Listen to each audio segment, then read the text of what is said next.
Start.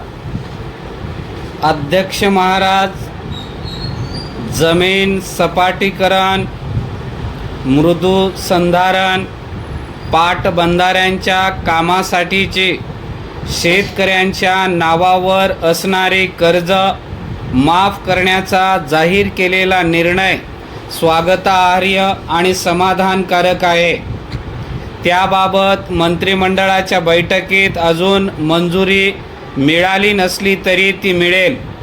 मुख्यमंत्र्यांची धोरणात्मक घोषणा मंत्रिमंडळाच्या निर्णयाइतकीच महत्त्वाची मानली जाते. सध्याच्या मुख्यमंत्र्यांनी आणि यापूर्वीच्या सर्वच मुख्यमंत्र्यांनी कितीतरी विषयाच्या घोषणा प्रथम जाहीर सभांमध्ये केल्या आणि नंतर मंत्रिमंडळाने त्यावर शिक्कामोर्तब केली आहे. त्यामुळे शेतकऱ्यांची सरकारी कर्ज माफ झाल्यात जमा असल्याचे समजण्यास हरकत नाही. राज्यातील शेतकऱ्यांच्या आणि शेतीच्या दृष्टीने हा निर्णय समाधानकारक आहेच, पण स्वागतार्ह अशा दृष्टीने की सध्या सर्वत्र खाजगीकरणाचे आणि अनुदान कपातीचे वारे वाहत असल्याने शेतकऱ्यांच्या खात्यावर चढलेली अशी कर्ज माफ होण्याची शक्यता कालांतराने कमी झाली असती. या माफीचा संबंध फक्त सरकारी कर्जाशीच आहे. बँकांची किंवा अन्य संस्थांची कर्ज माफ झालेली नाहीत. तशी माफी मिळण्याचे काही कारणही नाही. दोन्ही प्रकारच्या कर्जाचे स्वरूप वेगळे असते. सरकारी कर्ज एखाद्या परिसराची सार्वत्रिक उत्पादकता वाढविण्याच्या प्रयत्नांचा भाग असतात, तर खाजगी किंवा संस्थात्मक कर्ज व्यक्तिगत प्रगतीसाठी घेतलेली असतात. त्यामुळे दोन्ही प्रकारच्या कर्जाकडे पाहण्याचा दृष्टिकोन वेगवेगळाच असणे स्वाभाविक आहे. त्याच दृष्टीने सरकारी कर्ज माफ करण्याचा निर्णय स्वागतार्ह आहे.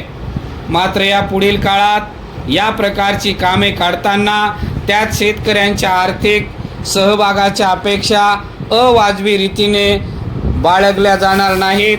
अशी कामे सरकारी प्रयत्नांचा भाग म्हणून केली जातील याचीही काळजी घ्यायला हवी. म्हणजे आधी खात्यावर कर्ज दाखवावयाची आणि नंतर माफ करावयाची अशी वेळ वारंवार येणार नाही. परिच्छेद महाराष्ट्र हा मुळातच दुष्काळी मुलूक. पाटबंधाऱ्यांच्या अनेक योजना आल्यानंतरही निम्म्यापेक्षा जास्त तालुके दुष्काळीच आहेत. महाराष्ट्रातील शेतीची दर एकरी उत्पादन क्षमताही कमीच आहे. ती वाढवण्यासाठी पाण्याच्या सोयी वाढवणे आणि जमिनीचा पोत सुधारणे या दोन्ही प्रकारच्या प्रयत्नांची गरज आहे. सपाटीकरण, मृद संधारण आणि लघु पाटबंधाऱ्यांची कामे याच प्रयत्नांचा भाग आहे. कामाचा हेतू बऱ्याच वेळा रोजगार देणे एवढाच असतो. असे असूनही त्या कामावर झालेला खर्च मात्र शेतकऱ्यांच्या नावावर सरकारी कर्ज म्हणून चढवला जातो. त्यामुळे अशा तऱ्हेची कर्ज माफ होणे आवश्यकच होते.